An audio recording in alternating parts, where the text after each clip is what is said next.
Hello dear students, welcome to click Guruji. आज हम लोग क्लास 9 का चैप्टर फर्स्ट नंबर सिस्टम आपके लिए लेके आए हैं और एक ही वीडियो में आपको ये पूरा चैप्टर क्लियर हो जाएगा कि इसमें से कहाँ से क्या क्या क्वेश्चन पूछे जाते हैं। ठीक है, सो स्टार्ट करते हैं। टॉपिक 1, इसमें 5 टॉपिक मिलेंगे। उन 5 टॉपिक को आप अलग अलग तरीके से करके देखेंगे, सारे क्वेश्चन हमारे उसमें कवर हो जाएंगे। और काफ़ी सारे क्वेश्चन मैंने प्रीवियस वीडियो में अपडेट कर दिए हैं, आप वहाँ पर भी उसको चेक कर सकते हैं। स्टार्ट करते हैं हम लोग। फर्स्ट टॉपिक में आपको मिलेगा रेशनल नंबर एंड सेकंड मिलेगा आपको इरेशनल नंबर। तो पहले हम बात करते हैं रेशनल नंबर के बारे में। Rational number, a number R is called a rational number if it can be written in a form p upon q where p and q are integers and q is not equal to 0। आपको अच्छे से पता है कि जो rational number होता है, जिसको हिंदी बोलते हैं परिमेय संख्याएं, इसको हम हमेशा इस फॉर्म में लिखते हैं p अपॉन q की फॉर्म में। उसमें जो q होता है वो हमारा नॉट इक्वल टू 0 होता है एंड p और q की जो वैल्यूज़ होती हैं वो हमारे इंटीजर फॉर्म में होती हैं और उसको हम डिनोट करते हैं कैपिटल Q से। क्लियर। फॉर एग्जांपल 1/2, देखिए p अपॉन q की फॉर्म में, ये 3/4, 4/5 माइनस का 2/3, ये कैसी वैल्यू है p अपॉन q की वैल्यू में। All are rational numbers. Simply अगर इसको बात करें, इसको q से डिनोट करते हैं, तो p upon q is not equal to 0 and p and q belong करता है किसको, i को। ठीक है, अब हम थोड़ा सा और आगे बढ़ते हैं। नेक्स्ट आपको मिलेगा इसमें decimal expression of a real numbers. The decimal expression of a real number is used to represent a number on the numbers line if the decimal expression of the real number is either termination or non terminating requiring, मतलब जो भी चीज़ repeat होती है repeat नहीं होती है, then the real number is called a rational number। अब हम बात करते हैं रेशनल नंबर की। हम इसको केस वाइज लिख दिया हमने, ठीक है, जिससे आपको चीज़ें और ज़्यादा क्लियर हो जाएं।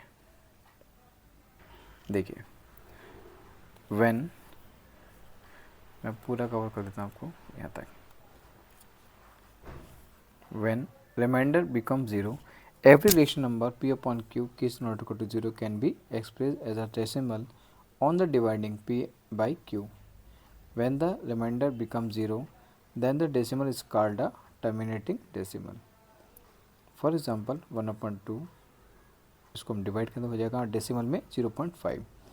On dividing 1/2 get the value of 0.5, that is remainder equal to 0, so 0.5 is a terminating decimal। ठीक है, ये terminating decimal है, मतलब फुल ऑफ डिवाइड हो गया ये। फॉर एग्जाम्पल सेकंड 52/1000, अगर इसको लिखूँगा तो ये भी कैसा हो जाएगा हमारा पॉइंट डेसिमल में, ये भी हमारा हो जाएगा टर्मिनेटिंग डेसिमल। अब हम बात करते हैं नॉन टर्मिनेटिंग डेसिमल के बारे में। Terminating decimal, if a rational number is not called integer can be expressed in the form p upon 2n into 5 power m। p इस बिलोंग करता है z को, n m इस बिलोंग करता है w को। अब यहाँ पे z क्या है, डैश हमारा इंटीजर है और जो w है यहाँ पे होल नंबर है। The rational number will be the terminating decimal. अब आपको ये से समझ में नहीं आएगी, इसका एग्जांपल देखिए, आपको अच्छे से क्लियर हो जाएगा। आपको लिखा है 5/8, अब आपको लिखना है इस फॉर्म में, तो 5/8 को हमने 2 की फॉर्म में, क्योंकि ये प्राइम नंबर है, हमने क्या करा इसको 2, मतलब 8 की पावर अगर 3 थी तो 3 हो जाएगा ना, इंटू 5 के बाद 0, क्योंकि किसी की भी पावर 0 होता तो वो 1 होता है, तो बस हमने लिखने का तरीका ऐसा था। तो फाइनली हमारे पास 5/8 is a terminating decimal. Next example देखिए, 9/1280 दे रखा है, तो इसको हम 9 ऐसे दे दीजिए अभी थोड़ी देर के लिए, और इसको किस फॉर्म ले सकते हैं हम लोग 2 के पावर n, मतलब इसको ब्रेक कर दिए, एलसीएम ले लीजिए इसका, तो 2 के पावर 8 हो जाएगा और इंटू 5 बचेगा 5 की पावर 1, तो आपको ये भी कैसे हो जाएगा टर्मिनेटिंग डेसिमल। इस फॉर्म को भी इस फॉर्म में लिख दीजिए, since is not the form p upon 2 के पावर n इंटू 5 के पावर m, क्योंकि यहाँ पे 45 में कहीं से कहीं तक 2 तो आ नहीं रहा है, प्राइम नंबर नहीं आ रहा है 2, तो इसको हम लोग, ये हमारा कैसा होगी, ये फॉर्म इसकी नहीं होगी, किसकी, टर्मिनेटिंग डेसिमल की। ठीक है, इस टाइप से आपको ध्यान रखना है। नेक्स्ट है सो 4/45 is non terminating requiring decimal, तो नॉट टर्मिनेटिंग डेसिमल। क्लियर, ये हमारा क्या कहलाएगा, non terminating requiring decimal, terminating decimal नहीं कहलाएगा। क्लियर, अब देखते हैं आगे। नॉन टर्मिनेटिंग डेसिमल्स के बारे में कुछ देख लेते हैं। If in a rational number p upon q prime factor of q are not other than 2 and 5, then the rational number is non-terminating decimal. For example 4/45, तो 4 अपॉन इसको 3 का स्क्वायर, 2 का 0 इंटू 5 के पावर 1, तो इसे नॉन टर्मिनेटिंग डेसिमल, जैसे कि आपने एग्जाम्पल्स ऊपर देखा है सेम वही है। 5/21 इसको ब्रेक कीजिए तो ये हो जाएगा हमारा 3 के पावर 1, मतलब 3 इंटू 7 हो जाएगा ना, 3 7 21, तो 5/7 is a non terminating decimal. And this one, इसको अगर आप डिवाइड करते हैं तो इस टाइप से आ जाएगा, और इसको अगर डिवाइड करते हैं तो वैल्यू हमारी ये आ जाएगी। ठीक है, ये सब कैसे करेंगे, हमारे non terminating decimal. When reminder never becomes 0, a rational number expressed in the form of p upon q or division of p by q. When remainder never becomes 0 and set of digits repeated periodically, then the decimal is called non-terminating recurring, या repeating decimal भी बोलते हैं इसको। It denoted by the bar over, bar मतलब इसको बार लगा होगा इस फॉर्म में। ठीक है, अब इसको समझ लीजिए।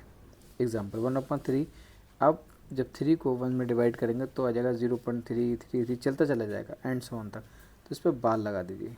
ठीक है, तो यहीं पे वैल्यू हमारी स्टॉप हो जाएगी, इसका होगा रिपीटिंग वैल्यू। नेक्स्ट आपका लिखा ऑन डिवाइडिंग 1/2, दैट अगेन चलता रहेगा। ये सब चीज़ें मैंने लैंग्वेज में लिख दी है। नेक्स्ट एग्जाम्पल देखिए 3/11, जब इसको डिवाइड करेंगे तो आ जाएगा 0.27, तो 27 रिपीट हो रहा है ना, ये देखिए बार बार, तो उस पर क्या लग जाएगा, बार लग जाएगा। ठीक है, यहाँ पे हमारी चीज़ें बिल्कुल हो गई हमारी क्लियर। अब इसमें कुछ इंपॉर्टेंट चीज़ देख लीजिए, क्या लिखा है मैंने इंपॉर्टेंट में, लिखा है कि every integer is a rational number, जितने भी इंटीजर होंगे वो रेशनल नंबर होंगे। There are infinity many rational numbers between any two given rational number. इसमें जो इन्फिनिटी नंबर है, बहुत से इन्फिनिटी नंबर रेशनल नंबर होते हैं किन्हीं भी दो रेशनल नंबर्स के बीच में। If X and Y are the any two rational numbers, then अब देखिए एक्स प्लस वाई अगर पॉजिटिव में है तब रेशनल नंबर, माइनस में है तो रेशनल नंबर, मल्टीप्लाई में तो रेशनल नंबर, डिवाइड में है तो rational number, but Y is not equal to 0 होना चाहिए तब। ठीक है जी, फॉर एग्जांपल समझ लीजिए express 0.5 bar is a form of p upon q। Step 1 में दे रखा है assume the given decimal expression as x and a count of the number of digit which are repeated. Let, हमने इस value को x late कर लिया, तो 0.5 बार ये ऐसे रिक्वायरिंग मतलब चलता चला जाएगा। तो digit of repeated then repeated is क्या है, 5 है। मल्टीपल बोथ साइड बाई 10, आप इन दोनों 10 से मल्टीप्लाई कर दीजिए, तो यहाँ हो जाएगा 10x, और यहाँ पे 10 से करेंगे तो ये जो डेसिमल है ये खिसक के इधर को आ जाएगा, बस इतना, बाकी सेम रहेगा। ठीक है, बाकी सेम रहेगा। तो सॉल्विंग इक्वेशन 1 एंड 2, जब मतलब 2 में से 1 को आप लेस कर दीजिए तो 10x माइनस x जाएगा तो क्या 9x बचेगा, और इस वाली वैल्यू में से जब इस वाली वैल्यू जाएगी तो कितना बचेगा आपके पास, 5 बचेगा, सिंपल सा। ठीक है, सपोज़ करो आपके पास 5.5 रुपये हैं और आपने 5 पैसे खर्च कर दिए, तो क्या बचेगा आपके पास, 5 रुपये। बस ऐसे याद रखा करो तो आपको चीज़ जल्दी क्लियर हो जाएंगी। 9x की वैल्यू निकालें तो 9 इसका अपॉन में चला जाएगा, और जब इसको आप डिवाइड करेंगे तो फिर ये दोबारा वैल्यू आ जाएगी। क्लियर, तो इस टाइप के क्वेश्चन जब भी कभी एग्जाम्स में आएंगे तो आपको इस टाइप से इसको सॉल्व करना होगा। क्लियर, चलिए आगे बढ़ते हैं।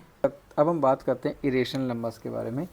If a numbers can not be written as in the form of p upon q where q is not equal to 0, p q belong करेगा integer then it is a called the irrational number. Example सारे समझ में आ जाएंगे आपके।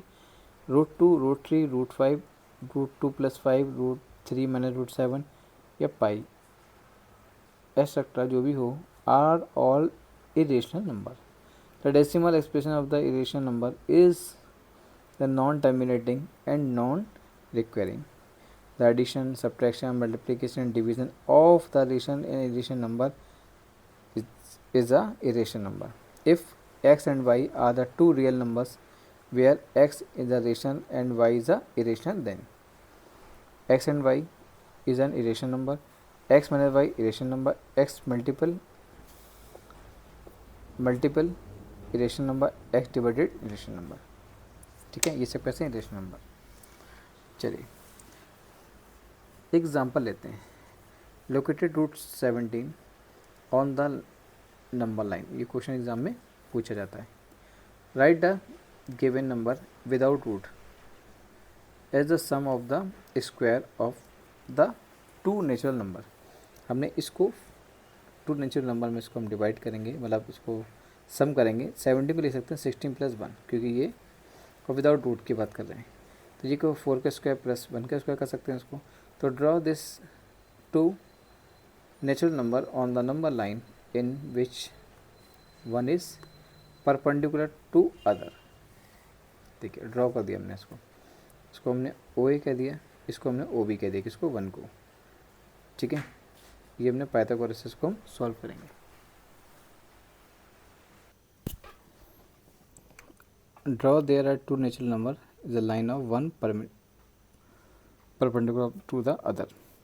सो इसको आपको पता है ना कि हमने इसको कैसे ड्रॉ किया है। OA हमारा 4 यूनिट एंड AB हमारा हो गया 1 यूनिट, और ये कैसे सच परपेंडिकुलर है AB एंड OA के। क्लियर। तो by using Pythagoras theorem find OB, मैंने यहाँ भी ड्रॉ कर दिया इसको। तो OB equal to √A² + AB², आपको ड्रॉ करना आता होगा इसको। तो ये कितना हो गया 4² + 1, जैसे कि इसमें गिवन है हमारे पास रूट्स में, और ये फाइनली हमारे पास लोकेट होके ये कंडीशन हमारे पास आ जाएगी। ठीक है। टॉपिक थर्ड है आपका nth root of a real number. Definition देखिए, इन A के और n = B, A and B are real numbers and n is the positive integers. A is an nth root of B. It can also be written as √B n equal to A. It is also known as radical. ठीक है, ये 3 condition आप roots में आपको ध्यान रखनी है, simple सी। अब ये क्वेश्चन समझ में कैसे आएंगे, पहले इसका एग्जांपल देखते हैं। 3 is the fourth root of 81, तो इसको कैसे ले सकते हैं हम, 3 और 4 मतलब 3 और 4 = 81। इसको रूट में कैसे लिखेंगे, 3, ये 4 कहाँ जाएगा इसके रूट की फॉर्म में। चलिए एक एग्जांपल और देखते हैं। 2 is 6th रूट्स ऑफ 64, तो 2 के ऊपर 6 इक्वल टू कितना होता है 64, और इसको अगर रूट में लिखेंगे तो लिख सकते हैं 2, ये रूट्स इसके पास में पहुंच जाएगा। Square root, the second root is the square root, cube root the third root of the cube. ठीक है, ये बात आपको ध्यान रखनी है। स्क्वायर सेकंड होता है, क्यूब थर्ड होता है। चलिए थोड़ा सा और देखते हैं आगे। √A × √A, आपस में इन दोनों के मल्टीप्लाई होने के बाद सिंपल क्या बचता है, A। Square root is use 2 times in a multiplication to get the original value. जब भी आप दोनों को मल्टीप्लाई करोगे तो ओरिजिनल वैल्यू ही यहाँ पर आपके पास आ जाएगी। But √Q × √Q equal to A, the cube is a use the 3 times is a multiplication get the original value. अगर आप इन सब की मल्टीप्लाई करेंगे फिर भी आपके पास ओरिजिनल वैल्यू फाइंड आउट होकर यहाँ पर आ जाएगी। ठीक है, मतलब जो भी एक क्यूब के फॉर्म में आएगा वो उस फॉर्म में। एंड n टाइम्स करेंगे तो ये n टाइम मल्टीप्लिकेशन की ओरिजिनल वैल्यू इसमें फाइंड आउट होकर आ जाएगी। ये बेस वाले क्वेश्चन से मैं आपको जब बताऊंगा तो आपको और अच्छे से क्लियर हो जाएगा। इसमें कोई आइडेंटिटीज़ और हैं वो भी देख लीजिए पहले साथ में। आइडेंटिटीज यूज फॉर रेडिकल, ये एक ही रूट में है √RS, तो हमने क्या करा √R × √S। ये डिवाइड के फॉर्म में है तो उसको हमने अलग अलग कर सकते हैं। ये हमारा मल्टीपल फॉर्म में, तो एक फॉर्मूला आपने सुना होगा A² माने B², मतलब एक बार वैल्यू प्लस में होती है A + B, A - B, तो होता है A² माने B²। और जब आपका R² यहाँ पे जो कंडीशन होगी बेटा वो ऐसे हो जाएगी root R square minus root H square. हमने बताया था भी आपको कि जब भी आप स्क्वायर मल्टीप्लाई करते हैं तो हमेशा ओरिजिनल वैल्यू आ जाती है, रूट से रूट कैंसिल हो जाएगा, आर बचेगा माइनस एस। ओके, ऐसे सेम कंडीशन इसमें है, एक बार प्लस में एक बार माइनस में। इत्तेफाक ये है कि यहाँ पे आर स्क्वायर हो जाएगा, लेकिन यहाँ पे रूट से रूट कैंसिल हो जाएगा, तो खाली क्या बचेगा, एस बचेगा। क्लियर। एक आपका ये दे रखा है, ये फॉर्मूला होता है आपका A square plus B square minus 2ab। हमने इस फॉर्म में इसको लिख दिया है। ठीक है, चलिए इसके बेस पे क्वेश्चन देखते हैं। लिखा है law of radical N root N equal to N से एन कैंसिल हो जाता है एज ए कंडीशन के तौर पे, क्योंकि अभी हम इसको सॉल्व करेंगे तो सिंपल क्या रहेगा, ए आ जाएगा, एम रूट एन रूट ए। अभी ये देखिए कई सारे रूट्स हैं हमारे पास, सेकंड रूट्स हैं, तो उसको चेंज भी कर सकते हो, यहाँ पे एन यहाँ पे एम आपस में मल्टीप्लाई करके चेंज हो सकता है। Root A N root N B तो हो सकता है दोनों को एक ही ब्रैकेट में लिख दें क्योंकि सेम रूट है, तो एन रूट ए बी। ये डिवाइड में है तो आप इसको भी एक साथ लिख सकते हैं। ये पास हमारे पे वैल्यू है। अब देखिए ये सेम है लेकिन ये हमारा डिवाइड में है, तो ये ऊपर जाके किस में हो जाएगा, माइनस में हो जाएगा, क्योंकि और मल्टीपल में ऐड हो जाता है और डिवाइड में माइनस हो जाता है, सब ट्रैक हो जाता है। तो देखिए ये मल्टीपल था, ये ऐड हो जाएगा, ये आपस में इंटरचेंज मतलब मल्टीप्लाई कर सकते हैं इसको हम। और ये हमारे पास जो इन्वर्स में होता है तो इसको हम इस फॉर्म में लिख सकते हैं। ठीक है, ये हमारे कुछ देख लीजिए लॉज ऑफ रेडिकल्स हैं, ये फॉर्मूलेज नोट कर लीजिएगा, बहुत ही इंपॉर्टेंट है। चलिए अब सिंपल क्वेश्चन आते हैं कि होते कैसे हैं। रूट 2 इंटू रूट 2, मैंने आपको बताया कि रूट से रूट कैंसिल हो जाएगा, सिंपल क्या जाएगा 2। एक बार वैल्यू प्लस में एक बार माइनस में, सेम वही ए का स्क्वायर मैंने बी का स्क्वायर, रूट से रूट कैंसिल, रूट से रूट कैंसिल, 2 माइनस 3, माइनस का 3 ग्रेटर है इसलिए माइनस का आंसर आएगा माइनस का 1। एक वैल्यू प्लस में एक वैल्यू माइनस में, ए का स्क्वायर मैंने बी का स्क्वायर, ये हो जाएगा 4, रूट से रूट कैंसिल, 2 ही बचेगा, 4 माइनस 2 कितना आ जाएगा, 2 आएगा। ए का स्क्वायर प्लस बी का square plus 2ab, A square plus B square plus 2ab, तो A square plus B square plus 2ab, तो ये रूट से रूट कैंसिल, 5 बचेगा, 7 से 7 कैंसिल, रूट 7, और ये हो जाएगा 235। आपस में मल्टीप्लाई कर देंगे तो ये कितना हो जाएगा, सिंपल सा 12 प्लस 2 रूट 35। ये डिवाइड में है, ये भी किसका स्क्वायर होता है, 3 का होता है, ये किसका होता है 4, 2 का होता है, ये आपका आंसर आ गया सिंपल सा। Simplify 81 root 4 minus 8 3 216 and 15 5 root 32 and 225। तो write exponent of the form of power, आप पहले इसको ठीक से लिख लीजिए।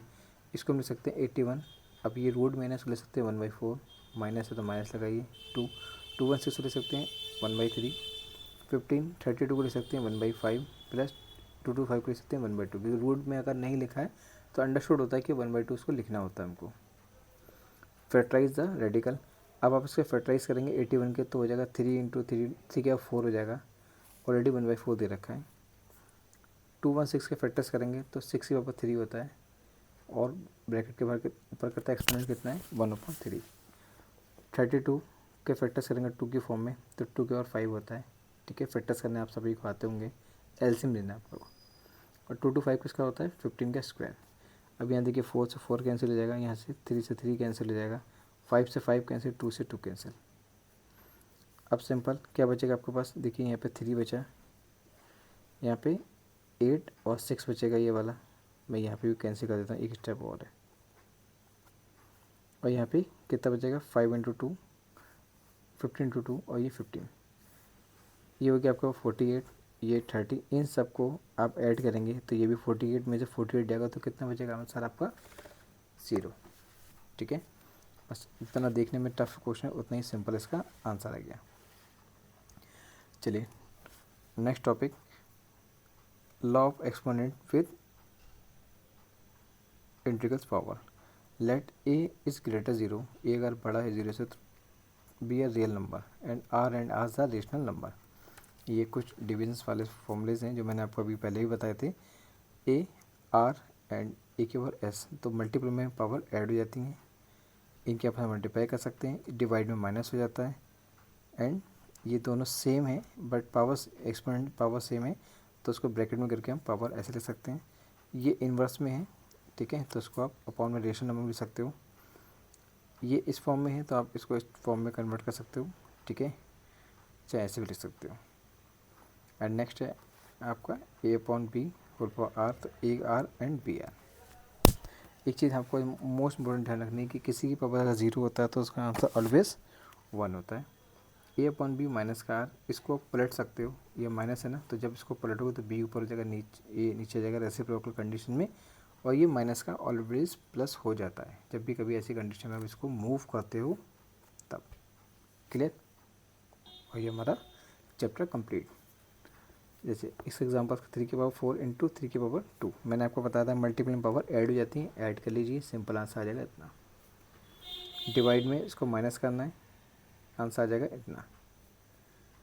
अब पावर सेम है तो होल पावर हो जाएगा, और 3 इंटू 4 12 हो जाएगा, ये आंसर।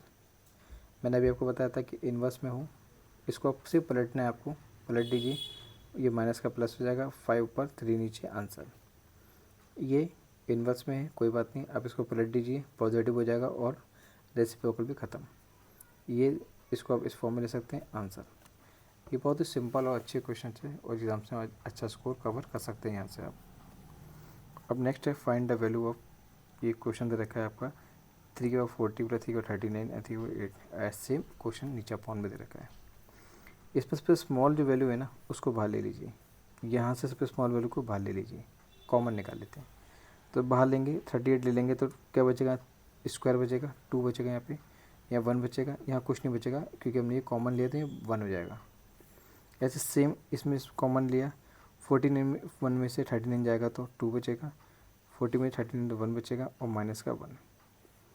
इस वैल्यू को ऊपर ले जाओ, ऊपर ले जाएंगे तो माइनस की हो जाएगी, और ये कितना हो जाएगा 3 का स्क्वायर 9, 3 ऐसे रहेगा 1 ऐसे रहेगा, ऐसे 3 का स्क्वायर 9, 3 और माइनस 1, ये हो जाएगा माइनस का 1 इंटू इन लोग को ऐड कीजिए 13 अपॉन 11। अब ये इनवर्स में है, इसको अपॉन में ले आइए तो 13 अपॉन 33, ये हमारा हो गया आंसर। ठीक है, कितना बड़ा क्वेश्चन था और कितना छोटा सा उसका आंसर आ गया। चलिए लास्ट टॉपिक है हमारा rationalization of real number. Rationalization क्या होता है देख लेते हैं बस सिंपल वर्ड में। If the given number is the transform into an the equivalent form such that the denominator of the rational number of the process is known as the rationalization. करना कि आपको the to rationalization denominator of 1 upon root R plus S we multiple by the. जब भी कभी ऐसा question आता है तो सिंपल ध्यान रखना है आपको कि यहाँ पे अगर प्लस है तो उसके कॉन्जुगेट कॉम्प्लेक्स से आपको ऊपर नीचे मल्टीप्लाई करनी है। यहाँ प्लस का था तो आपने -5 माइनस रूट 3, 5 माइनस रूट 3 से ऊपर नीचे मल्टीप्लाई एंड डिवाइड कर दिया। ऊपर की वैल्यू ऐसी रहेगी और ये हो जाएगा एक वैल्यू प्लस में है, एक वैल्यू माइनस में। क्या हो जाएगा ए का स्क्वायर माइनस बी का स्क्वायर, ए का स्क्वायर का मतलब 5 का स्क्वायर, 25 और रूट से रूट कैंसिल, माइनस का 3, तो 5 माइनस रूट 3 ये हो जाएगा आपका 22, और ये क्या हो गया आपका आंसर। ठीक, नेक्स्ट आपका list of the rationalize factor terms and rationalize factor. आपको कैसे करना है, टर्म्स रखा आपको ये तो उसका रेशनलाइज क्या जाएगा रूट आर। टर्म्स रखा 1 upon root R minus S, तो कंडीशन हो जाएगी रूट में माइनस का है बस प्लस का हो जाएगा, यहाँ प्लस का है माइनस का हो जाएगा, ये आर है, ये माइनस का है प्लस का हो जाएगा, प्लस का है माइनस का, बस इस टाइप से आपको ध्यान रखना है इसमें। नेक्स्ट और देख लेते हैं बस last question. Rationalize the denominator of 7 upon root 5 minus root 2। Let X कर लिया हमने इसको, और डिनोमिनेटर क्या है ये वाली वैल्यू उसकी, डिनोमिनेटर अपॉन वाली वैल्यू होती है, तो X equal to 7 upon root 5 minus root 2। Minus का है ऊपर कंजुगेट से ऊपर नीचे मल्टीप्लाई कर लेंगे, ये माइनस का है प्लस, और प्लस से ऊपर नीचे मल्टीप्लाई एंड डिवाइड करना है। ऊपर का टर्म ऐसे रहेगा उसमें कोई चेंजेस नहीं हो सकता, लेकिन नीचे में हो जाएगा चेंज, एक वैल्यू माइनस में एक बार वैल्यू प्लस में। अपने फॉर्मूला सुना है ना, ए का स्क्वायर माइनस बी का स्क्वायर, एक बार वैल्यू प्लस में एक बार वैल्यू माइनस में, तो हो जाएगा ए का स्क्वायर मतलब रूट 5 का स्क्वायर रूट 5 बचेगा, और रूट 2 कैंसिल है खाली 2, कितना हो जाएगा 3, ये हमारा आंसर। इस चैप्टर में ये बहुत ही इंपॉर्टेंट क्वेश्चन थे जो मैंने आपको सब बता दिए, आप इसको अच्छे से रिवीजन कर लीजिएगा। Have a good day.